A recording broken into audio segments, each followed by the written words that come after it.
Okay, so get this. We're going deep on quantum biohacking this time. Oh, wow. Yeah. You know how you're always looking for that edge in longevity and peak performance? Always. Well, this is next level stuff, and you sent over a ton of research on it. Seems like it's all about aligning your body with, like, the universe's blueprints. Uh-huh. That's one way to put it. I mean, we're talking about using mathematical constants that fine structure constant thing, Right, to right. actually hack your biology, Uh, boost energy, cell regeneration, even brain power. yeah. It's pretty wild stuff. Wild is an understatement. Light wavelengths, specific frequencies, even like fasting schedules based on pi. Mm. I need some serious help unpacking all this. Luckily, we've got an expert who could break down the science for us and like how we can actually use this stuff. Happy to help. It's not as out there as it sounds. These constants, they're not just numbers on a chalkboard. They're like baked into nature. Okay. Yeah, I get that. I've seen the documentaries, all those cool spirals and patterns in nature. Exactly. And that includes us, our biology. Some researchers are finding connections between pi and our sleep cycles, or phi and how our brains are wired. That's kind of trippy when you think about it. It is. Even our cells, how they make energy, might tie into the fine structure constant. Quantum biohacking is basically saying, hey, let's work with these natural rhythms instead of against them. So we're like tuning ourselves to the universe's frequency. Okay, I'm kind of digging that, but Yeah. how do we actually, do it? So one of the sources you sent, this quantum-tuned longevity protocol, it's all about aligning your metabolism, mitochondria, and brain with those quantum harmonics. Right. I saw that. And since I'm all about longevity, let's focus on the mitochondria, those little powerhouses in our cells. Perfect. Emerging research is suggesting their efficiency might be linked to these universal constants. It's like our bodies are already tapping into this deeper energetic harmony, and we can amplify it. Yeah, I like that. I'm seeing a lot about specific biohacks for mitochondria. Right. Red light therapy, PEMF therapy, cold exposure, even quantum-timed fasting, math dictating my meals. I'm a little skeptical. I get it. But Wait. look at fasting. We know autophagy, that's the cellular cleanup process, super important for longevity. Yeah. Kicks in after a while of not eating. This protocol suggests fine-tuning that fasting window using pi, like aiming for 13.8 hours. Pi hours. Okay. It's not random. It's about aligning with that mathematical rhythm to maybe enhance the process. Okay, that makes more sense. But I also saw something about phi and fasting, too. How does that work? Yeah, the protocol gives you options. The pi-based fast, but also the phi-based one, 16.18 hours fasting, 7.82-hour eating window. So many numbers. It's about aligning with the golden ratio, potentially impacting energy and mitochondrial renewal. Experiment, find what works for your body. Right. Bioindividuality and all that. Okay, you mentioned red light therapy, too. Where's the quantum connection there? Red and infrared light, good for your cells, especially those mitochondria. But this protocol gets specific. 808 and 852 nanometers, wavelengths close to ratios derived from phi. So we're fine-tuning the light to, like, resonate with our cells better. That's the idea. Tuning our bodies like instruments, using light and fasting schedules based on math. It's pretty mind-bending stuff, right? Totally. But is there any, like, proof this works, or is it all just theory? That's the big question. A lot of this is early-stage research. One of your sources, Next Steps, experimental validation, stresses data-driven biohacking. I like that, being smart about it. Track specific metrics, heart rate variability, mitochondrial efficiency, how well you're thinking, even your blood sugar response. So experiment and see what your own data says. Love it. Now, what about PEMF therapy, those pulsed electromagnetic fields? Where does quantum biohacking come in there? This is a fascinating one. Remember that fine structure constant, roughly 1137? Yeah, vaguely. Well, the protocol says try PEMF therapy tuned to 137 hertz. They think it could boost cell repair and mitochondrial biogenesis. Whoa, so even the frequency of the electromagnetic field is tied to these universal constants. Exactly. There's a theme here, right? We were talking about grounding earlier, connecting to the Earth's natural electromagnetic field. That might play a role here too, you know? For mitochondrial function. Right. And get this, the Earth's natural frequency, it's about 7.83 hertz, super close to, you guessed it, the golden ratio. No way. Yeah. So grounding is more than just like getting barefoot in the grass. It could be about syncing our bioelectric rhythms with the Earth's. Okay, my mind is officially blown.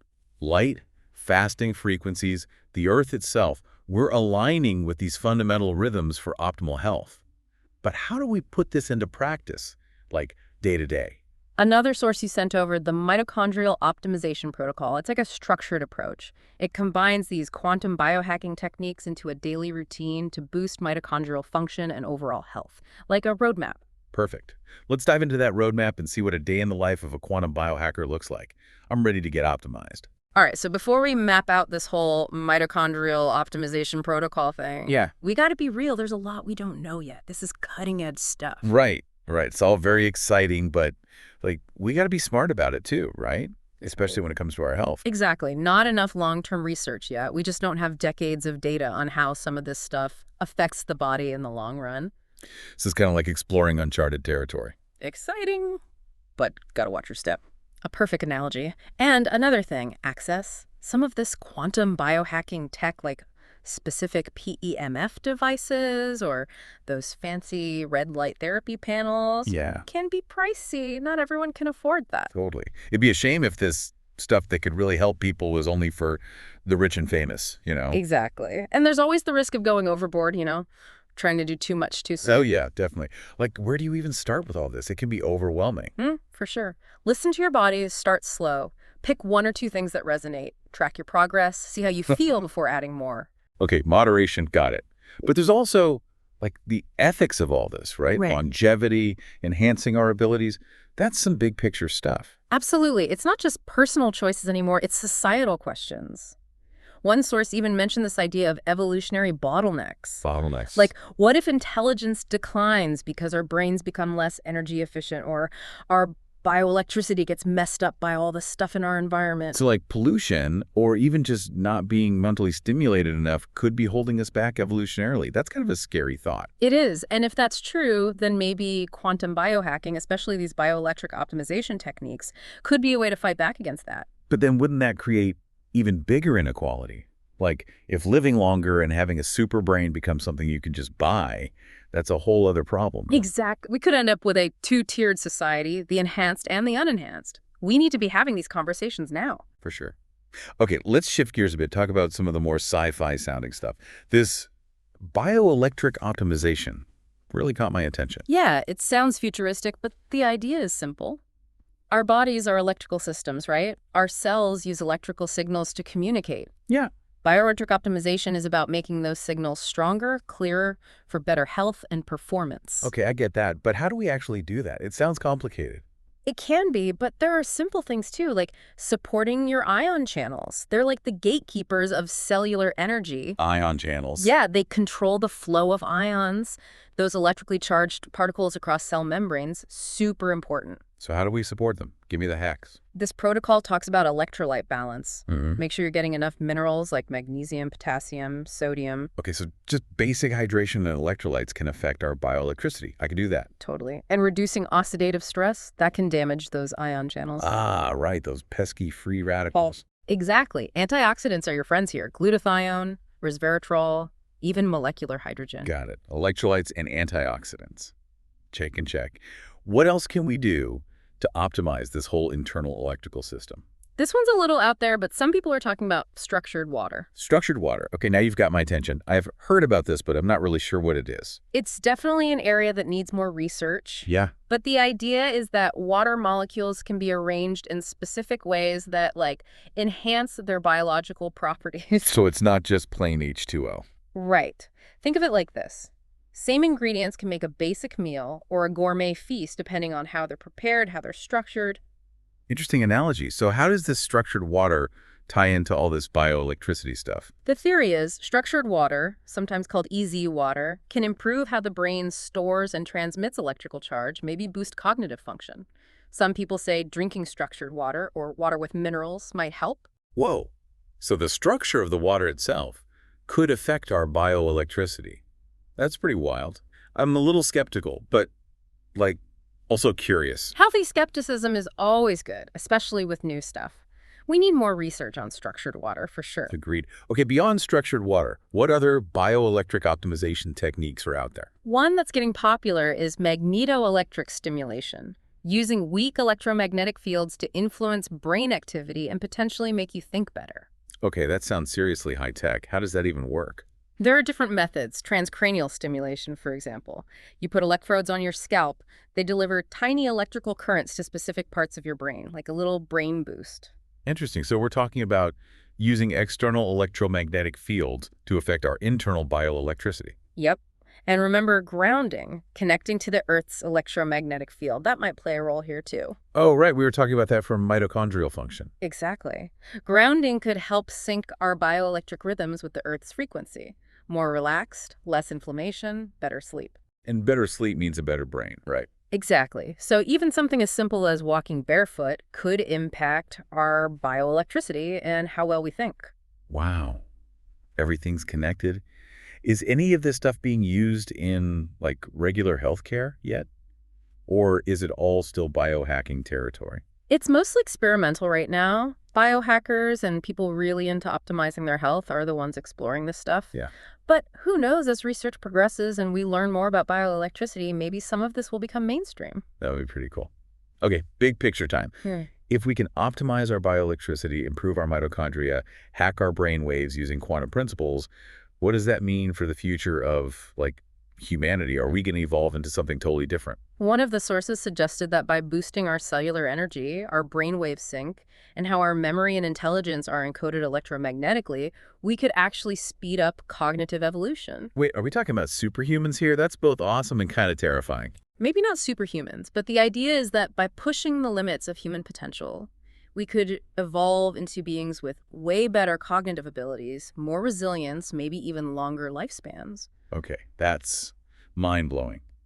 But how do we even get to that next level of human evolution? They talked about a bunch of things, like increasing the electrical charge in our cells, giving them more energy. More power. Exactly. Things like red light therapy, cold exposure, sauna, that kind of stuff. It's like a workout for your cells. So we're basically stressing our bodies in a good way to make them stronger. Right. And then there's improving how different parts of the brain communicate, syncing up our brain waves. They mention things like meditation, sound therapy, even directly stimulating the brain to train those gamma brain waves, the ones linked to higher cognitive function. Brainwave training. So we could unlock hidden abilities by syncing up our brains. It's like upgrading our mental software. It's a cool idea. And of course, optimizing our circadian rhythms, making sure our bodies are in sync with the natural day-night cycle. Ah, so back to basics. Sleep, sunlight, timing our meals, right? It all matters. And then they got into some really futuristic stuff, like bioelectromagnetic encoding of memory and intelligence. Okay, now we're really in sci-fi territory. What does that even mean? It's about exploring how quantum effects in our brains, especially those structured neural networks, might affect learning and memory. It's super speculative, but the possibilities are pretty crazy. Yeah, no kidding. But with all this talk of accelerating evolution, I can't help but wonder, is there a downside to pushing the limits of being human? That's a really important question, and it's something we'll dive into in the last part of our deep dive. Okay, good, because I have a lot more questions. We'll explore the potential risks, the ethical dilemmas, what a future with super enhanced humans might actually look like. It's going to get deep. I'm ready for it. Yeah. But before we go there, let's recap what we've learned so far. Good idea. I think the biggest takeaway is that quantum biohacking has amazing potential, but we need to be cautious. We need more research to know what the long-term effects are and what the risks might be. And we can't forget about the ethical and societal side of things. We got to make sure these advancements benefit everyone, not just a select few. Exactly. But even with all the challenges and unknowns, quantum biohacking offers a glimpse into a future where we might be able to overcome our current limitations, live longer, healthier, and more fulfilling lives. That's a future I'm definitely interested in. Can't wait to explore more in the final part of our deep dive. Okay, so we're back, still diving deep into this crazy world of quantum biohacking. Crazy is one word for it. Seriously. Universe's blueprints, boosting our abilities, it's mind-blowing, but also, like, kind of scary, especially when we start thinking about the potential downsides. You know, what could go wrong? It's like opening Pandora's box, right? All this potential, but we got to be careful. One big concern, inequality. If living longer, having enhanced cognition becomes something you can just buy, that's a problem. Oh, yeah. Imagine a world where the rich can just upgrade themselves and leave everyone else behind. Not cool. How do we stop that from happening? It's tricky, but talking about it is a good start. Open dialogue and smart policy making. We need to figure out how to make these technologies accessible to everyone, not just a privileged few. Right, like government subsidies, universal health care that covers this stuff, even that basic income idea people are talking about. Exactly. It's not just about scientific progress. It's about making sure that progress benefits all of humanity. But there's more. As we go deeper into enhancing our capabilities, we hit some big philosophical questions, too. One source even mentioned the possibility of, like, merging human brains with AI. Whoa, hold on. Brain-computer interfaces. Yeah. That's some next-level stuff, and I'm not sure I'm comfortable with that. What happens to, like, what makes us human if we start blurring those lines? No easy answers there. It's a conversation we need to have as a society. Philosophers, ethicists, scientists, policymakers, everyone needs to be at the table. We need guidelines, boundaries to make sure we're using this technology for good. Yeah, we don't want the machines taking over. It's crazy to think that stuff that used to be science fiction is now becoming reality. I know, right? But it's happening. I think the key is to approach all of this with humility. We still don't fully understand the brain, the body, the universe. We're just starting to scratch the surface. Right, we got to remember that. Easy to get caught up in the excitement and forget that we don't have all the answers. Exactly. We have to be asking ourselves not just, can we do this, but should we do this?